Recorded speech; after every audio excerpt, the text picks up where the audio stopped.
Qadrli kuzatuvchilarimiz, ayolimizdan olingan qon mana shunaqa qilib bu quyuq qismi shaklli elementlar, mana bu suyuq qismi, ya'ni plazmaga aylanib qoladi.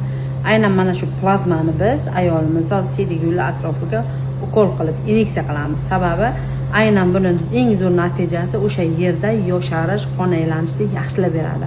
Biz bilamiz, avval tarixdan ma'lum, agar mana chiqqon chiqqanda, yara chiqqanda qonni olib o'ziga o'zi qonni yana ukol qilish avval metodi bor edi.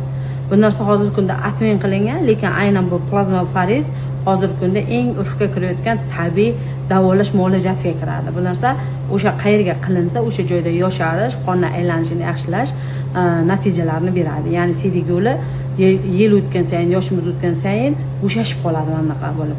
Avval mamlaqa holatda bo'ladi. Aynan o'sha joyda sfinkterlarda qattiqlashishiga, elastikligini tiklanishiga yordam beradi bunaqa holatda.